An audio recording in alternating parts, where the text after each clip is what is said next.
Live, News 8's Good Morning Connecticut starts now. Good morning. The presidential primary right around the corner. What new polls find about the separation between candidates on both sides of the race.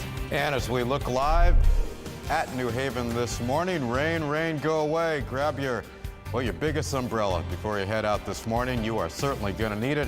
We'll let you know when it's going to dry out.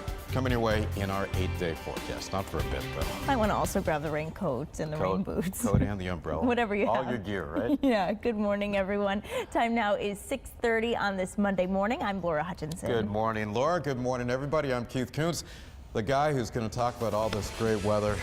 He says facetiously is feel for me, would you please? It is a tough sell this week. I hope you all had a great weekend. Good morning. We are looking at an unsettled pattern that's going to be very slow to move away, so you definitely want to plan on a warmer wardrobe this week because it is going to feel chilly outside each day, and also an umbrella each day. We have some unsettled weather that's just not going to move away too quickly at all. It's kind of raw out there this morning, down to 41 in Waterbury, 42 Danbury. Let's move you right up the shoreline.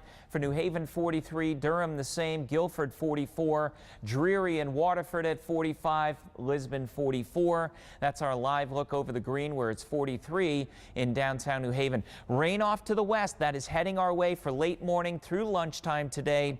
Just some drizzle this morning in some spots, but Teresa, after 9 o'clock, some steadier rain moving in. We'll talk about some hope in the 8-day forecast. I'll see you with that at 6:45. All right, we'll look forward to that, Gil. Thank you, and good morning, everyone. If you're starting off your week heading out on the roadways, you'll notice there are no accidents, but we are starting to see a little bit of colorful speed data. We're in the greater New Haven area. We're fine over the bridge. It's when you head south, both on the Merritt Parkway and on I-95. We're seeing speeds well below the speed limit. You're down to around 40, 45 miles per hour. But according to Troop G, this is just rush hour.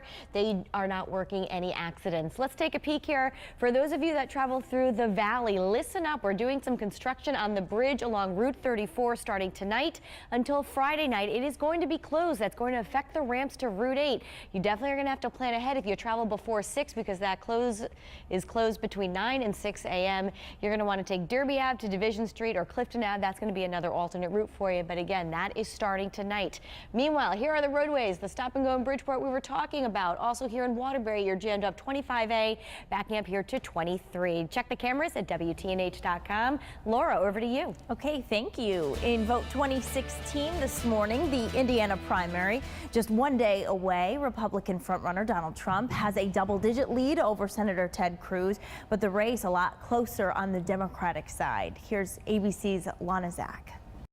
Ted Cruz says there's no way he's giving in to Donald Trump, no matter how big Trump's lead. Donald right now is on the 30-yard line, and he wants everyone to say, hey, the game is over. Trump currently holds a double-digit lead, according to the latest polls. The frontrunner telling Indiana voters they could help him knock out the competition by bringing Trump's delegate count over 1,000. And then we can focus on crooked Hillary. Please, let's focus on Hillary. Hillary Clinton seems ready to focus on Trump, too. We cannot let Barack Obama's legacy fall into Donald Trump's hands. But while Clinton supporters are asking Bernie Sanders to get out, I would like to see Sanders try to bring some of his supporters over to her as well. He says there will be no concession before the convention. The convention will be a contested contest. Crediting his supporters for ushering in a political revolution with their millions of donations. We have received over 7.4 million individual campaign contributions. Over the weekend, the president teasing Sanders during the White House Correspondents' Dinner. Bernie, you look like $1 million.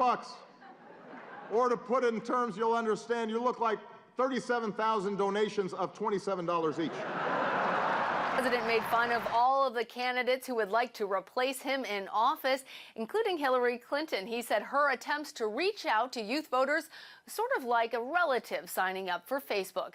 Clinton took it all in stride, though, tweeting, "Nice job, Aunt Hillary approves." Lana Zach, ABC News, Washington. News 8 is your home for everything Vote 2016. We've got your back from what the candidates are doing and saying out on the campaign trail to the latest election results. So be sure to stay with us for continuing coverage of the race for the White House. Keith. Laura, thank you. Happening today, a paraprofessional who worked at the Raymond Hill School in New Britain could enter a plea in court today. 24-year-old Damon Sumter faces charges after police say he tried to get a 15-year-old boy to take part in sexual activity. Police say the boy did not go to that school. Sumter faces charges of enticing a minor by computer and risk of injury to a child. The family of music superstar Prince will be in court today to figure out how to divide his estimated $300 million fortune. The late singer's sister and 5 half-siblings are all expected to be there. Thousands of unreleased songs that he kept at his estate are at stake. They could be worth hundreds of millions of dollars. The singer's sister believes that Prince did not have a will. Autopsy results expected today after flash flooding killed at least 6 people in East Texas. More than 7 inches of rain fell in less than an hour late on Friday night, forcing people out of their homes. 5 of the victims, a 64-year-old woman and her 4 great-grandchildren. Police say they tried to flee the rising waters but got swept away. Authorities found a 6th person on Saturday.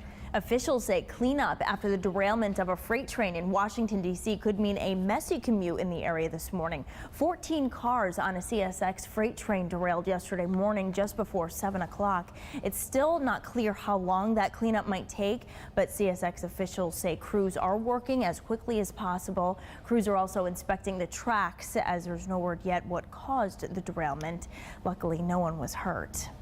What we're watching, time is running out for lawmakers to fix a nearly $1 billion budget deficit. State lawmakers face a midnight deadline on Wednesday to revise the budget for fiscal year 2017. Governor Dana Malloy and state Democrats are at odds over spending cuts. Other key bills still need final approval, including a bill banning people with restraining orders against them from having guns, while bills affecting opioid abuse and DMV wait times are also unfinished. Time now is 6:37. A bill aimed at rooting out abusive teachers in the state heads to the Senate after clearing the House of Representatives. The measure would require local and regional boards to take additional steps to check teaching candidates' history for sexual misconduct or abuse. Lawmakers are looking to stop a practice where a teacher gets forced out of a school for suspected sexual misconduct but can still get a new job, often with a glowing recommendation. Laura, starting today, UConn students preparing for finals can hang out with some 4-legged friends. The school bringing in several therapy dogs to help those kids deal with that end of semester tension. Students could pet the dogs at the Homer Babbage Library every afternoon this week. Other schools across Connecticut have brought in similar programs in years past. This is video from a therapy dog visit at the University of New Haven. Great idea. Story. Love that. And scientists say New England's lobster population is at its lowest levels ever. And now fishing regulators will meet today and discuss ways to prevent more decline. A plan could reduce the number of traps and closed seasons for lobster fishermen. A similar plan was considered in February, but officials postponed putting it into action. Residents and tourists can still get lobsters caught off the coasts of Maine and Canada. According to the Republican American, the Cocoa Key Water Resort and Convention Center in Waterbury is now closed. Paper says closed on Sunday, leaving more than 200 people without jobs. The Republican American also says the resort, which opened back in 2008, will become a restaurant depot, which will open at some point in the next 6 months. Interesting. That was a big deal, that place. It was for a while. Yeah. All right. No water parks, no real swimming weather, nothing even close to that. Our temperatures today are going to be a good 10 to 15 degrees below where they should be for this time of the year. As far as our commuter forecast, we have a little drizzle this morning, and some showers will be finishing up for the evening commute, and only in the 50s at best for the afternoon. And some of the roughest weather will be during the recess part of our school day forecast. Steady rain late morning, steady rain around lunchtime through early afternoon. And our temperature around lunchtime only about 49 degrees. So it's an indoor recess day today, We'll see if we can find some brightening by Thursday, Teresa. All right, we'll look forward to that, Gil. Thank you, and good morning, everyone. We're still not watching any accidents, which is great news for commuters who are leaving the house right now. You'll see around the state lots of green speed data. A little further south, Bridgeport on both 15 and 95. That's where we're seeing the stop and go. We're zooming in really close here to the Pearl Harbor Memorial Bridge. You'll notice if you're sticking to 95, you're fine here. Route 1, that's where we have that ongoing construction project. So no surprise the speed data is not green there, but if you're coming from the East Haven area right towards downtown, now's a terrific time to do that. And we're looking at trains and planes. Everything seems to be moving very nicely. Everything's on time and on schedule. And buckle up, we're making that ride from Guilford to New Haven along 95 right towards downtown. That is a 12-minute ride. Guys, we'll send things over to you. Teresa, thank you. You know, it's a really busy spot these days. Where? Your neighborhood floral shop. Yes. That's right, because Mother's Day, of course, is less than a week away at this point. We've got you back this morning with how to make sure those flowers get to Mom on time. Right. Good morning to everyone in New Haven. Here's a live look out there this green, morning. yeah. Yes. And why not shout out my hometown of Hamden as well, East Hampton and Norwich while we're at it. Wherever you're waking up this morning, hope you're having a great start to your work week. Time now is 6:40. Stay with us. We'll be right back.